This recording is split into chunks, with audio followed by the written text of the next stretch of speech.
I'm coming at you from a different place. I don't think I've ever filmed in this with this backdrop here on YouTube. I have on TikTok, but not on YouTube. But today I'm going to be talking about my favorite reads of 2021. It was very hard to narrow it down, but I think these were the best of the best. I do have other videos going more into detail about these series. I'm just gonna briefly mention them because otherwise I can just talk a lot about all of these actually. So if you're curious about any of the series, I will leave the related videos down in the information bar below, as well as in the card section. I think it's like over here or over here. Forgot the placement, but yes. Let's start off with A Sign of Affection. This shoujo romance that takes place in college was just a very, very beautifully written romance. Different protagonists than what you normally see. I know a lot of times in shoujo you see high school students. It was refreshing to see something take place in college for once. And yeah, beautifully written, the artwork's amazing, and the romance, romance just leaves you with butterflies. I mean, just look at him, so cute. Yuki, our female lead, also super cute. Look at her, just so cute. Because I do make those noises while I read, but yeah, it just left me with butterflies, put me in a great mood, so I do recommend it. Now for something a little darker but still a shoujo, we got Queen's Quality. I need everyone to read Queen's Quality, especially if you happen to be a fan of Jujutsu Kaisen. I know you probably did not expect me to say this, but if you enjoyed, if you enjoy Jujutsu Kaisen, you want something that is similar, but maybe just has a little bit more romance, maybe just has a little less gojo. Just kidding, I love gojo, but more romance, different family dynamic, different world as well, but still action, dark. We got not curses, but we have things to exterminate as well. So we got Queen's Quality, QQ Sweeper. This is the prequel series. There's 3 volumes, and then there are 14 volumes in English of Queen's Quality. This will take you on an incredible ride. Literally every single arc in this storyline has been incredible. There's so many highs and lows, and the romance will also leave you with like butterflies. Like, it's so sweet, but the action is amazing. It's so good. There's a lot of twists and turns, and it'll keep you on your toes. But like I said, this ain't your fluffy shoujo, that's for sure. Definitely gets pretty dark. Let me find another one. Like, look at that. So if you were like, shoujo's not for me, you clearly have not read this. So definitely add that to your list. Then we got a shonen. We got Spy Family. I am so excited for the anime, but this manga exceeded all my expectations. I thought it was all hype, but it turns out it really wasn't. It has action, it has comedy. You have very likable characters as well. You have Twilight, you have Anya, our little cute telepathic girl that has a lot of, she has a big personality. I love her. And then you have your assassin, Yuri, who is this very shy, introverted woman, but holy crap, like, she can kick some ass. And yeah, what ensues is just a lot of chaos.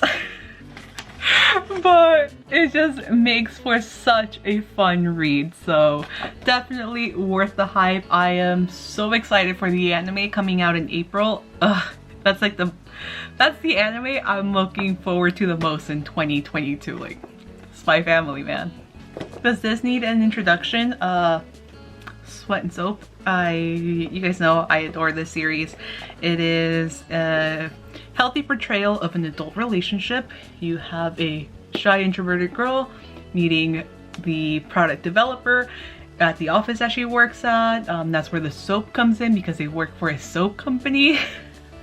And yeah, it's such a beautiful portrayal of a relationship, especially an adult relationship. They deal with you know, everything you can think of: jealousy, meeting the co-workers, meeting the family, moving in together, learning to trust each other, learning to be less like overprotective of her. Like, I think they tackle real issues in such a, you know, real and refreshing way. They also do tackle her mental health and her tragic past, his mother that is blind. So yes, there's just, it has so much going for it. And this is definitely a series. This is volume 1. Don't judge a book by its cover. I know volume 1 is like, ooh, like, what's going on here? But it's really a beautiful story. So I mean, I've spoken about this so many times. I will keep on hyping this series up, and Kitetsu Yamada, the mangaka. So yes, if you have not yet checked out Sweat and Soap, after I don't even know how many videos I've done, maybe this one will do it for you. So had to include it. I had to include it. Then we got Something's Wrong With Us, which is a murder mystery josei manga.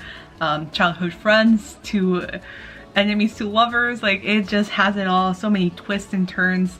Telenovela style drama, evil character, beautiful artwork, and the romance is good as well, because it's like, it's kind of like forbidden romance, but he doesn't really know that's his childhood friend that he despises, because she takes on a whole different identity. So yeah, it's just chef's kiss. More people need to hop on the Something's Wrong With Us train. It's completed in Japan. We're very behind on the English translation, but hopefully we can catch up this year. I mean, fingers crossed. Then we have romantic comedy, An Incurable Case of Love, An Incurable Case of Dr. Tendo. This, again, kind of going with the telenovela. Like, it has some drama, it has like the romance and some spice as well. You have an older male lead, a very bubbly younger, you know, female lead. They bicker a lot, but I really like that.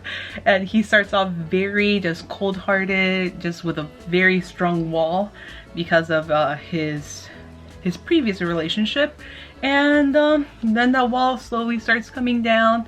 As someone who also has a very strong wall and doesn't let people through that wall very easily, I relate to him a lot. I also simp for this man a lot. So yes, this is one of my favorite Maki and Joji works, and this is very enjoyable.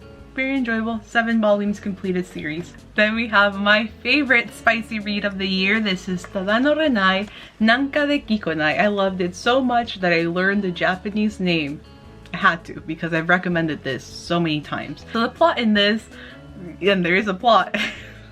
You have 2 co-workers who learn about each other's weaknesses. We have Kiritani, who looks like Nanami from Jujutsu Kaisen. He's just very bad with women. He gets easily aroused and easily nervous around them. And then you have his female co-worker who has a smell fetish. So once they know and learn about their weaknesses, they decide to form a pact, and they're gonna, you know, help each other out. She's gonna help him get, you know, better with conversing and interacting with women, and he's gonna help her out by, you know, letting her get a whiff of him whenever she wants. So yes, they have such good chemistry. Like, there's a lot of very lighthearted moments in this. There's a lot of funny moments in this, but the spice is just, it's so good. And the fact that they're both on like an even field, like, she's not you know, neither of them are necessarily the more dominant one. They're both benefiting from this pact that they did. They both respect one another and they're trying to help each other out. Yeah, I really enjoyed it. But the spice is good. Spice is, it's there. It's definitely habanero spice. Look at Kiritani. Ooh, sheesh. So yes, it hasn't been translated officially in English, at least not printed. You can read it on Renta.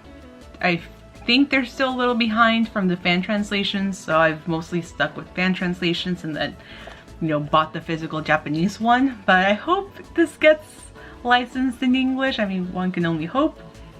But yeah, this was my top spicy read. Highly recommend. Very spicy. 18+. Now let's move on to my favorite GL read. I've spoken about this series a lot. This is Doughnuts Under a Crescent Moon. The reason why I really love this series is because they deal with things that women, you know, unfortunately have to deal with as they get older. So the pressures from their friends and family to settle down, just feeling like you're not good enough, like something's wrong with you, especially if you're single at 30+ and haven't settled down. Like you start to feel like, hey, maybe I'm the problem. And they deal with those topics in this manga series. This is a GL, so it's a girls love series. The way they both start to befriend one another and then become a little bit more romantic. It's definitely a slow-paced romance, but I feel like it makes sense for their age and what each of them are going through. So I do really recommend it. I love and adore this series. It's going to be a short one with only 4 volumes. Only 2 have been, you know, printed in English, and hopefully we get the last 2 this year. Fingers crossed. And now for my favorite BL of 2021.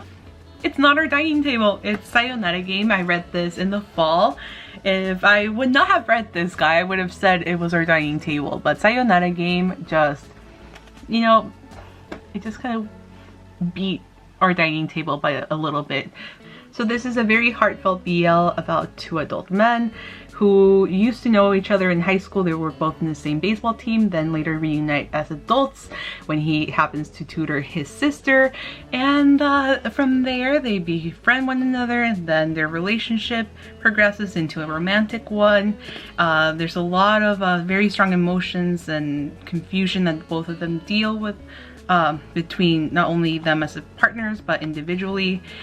It's just so beautiful. The artwork's beautiful, the story is beautiful, the relationship is beautiful, and the scene that you see portrayed in the cover gets played in the manga. It's like over here towards the back, and it left me in tears. It left me in tears. It is just beautiful. I mean, just I want to read it again. Like, this was amazing. There are 2 more volumes coming out very soon featuring this lovely couple, so I'm very much looking forward to that. And last but not least, I had to mention this because you guys know I love Uramichi Oniisan. So this is Life Lessons with Uramichi Oniisan, which is the most relatable manga that I've read this whole entire year. Well, 2021, last year. Whole entire 2021. You have Uramichi, who is basically picture me, but a man who happens to work at a children's TV show. Like, he's in his 30s, as a 20-year-old in college, had, you know, so many dreams and aspirations, then kind of just wound up, you know, at a job that pays the bills, so he's just living comfortably like that, but still unhappy with the way his life turned out. Which, relatable millennial content. But it's really funny, definitely darker humor. All the characters they play off so well from one another, and you get different personality types. All of them are adults that, you know, had these big dreams and aspirations and then ended up in the same place as Uramichi. So yes, relatable stuff, very funny. The anime is honestly a 10 out of 10. Really enjoyed the anime, really love the manga. Volume 3 of the manga comes out in February, so I'm looking forward to that. If you have not read or watched Life Lessons with Uramichi Oniisan and you're around my age group, so millennials, you're missing out because you're definitely going to relate to this. It is just hilarious. So yes, highly recommend. I mean, I got into Life Lessons with Uramichi Oniisan. Like, yeah, you can clearly see Life Lessons with Uramichi Oniisan. Love it. Love Uramichi. Love Iketeru. Love Kumatani. Usahara, he's okay. He's a little too happy for me. You know, he's not as depressing as the other guys, so I relate to him the least. So that was it for this video. Those were my top manga reads of 2021. Share your picks down in the comment section below. If you happen to be brand new to my channel, make sure to subscribe, hit the notification bell, follow me on TikTok and on Twitter and on Instagram. All those links are in the information bar below, and I will see you guys very soon in my next video. Alright, I'm gonna go now because I filmed all these videos back to back to back to back and my throat is getting dry, so I'm gonna go drink some water and also eat. So I'll see you soon. Bye!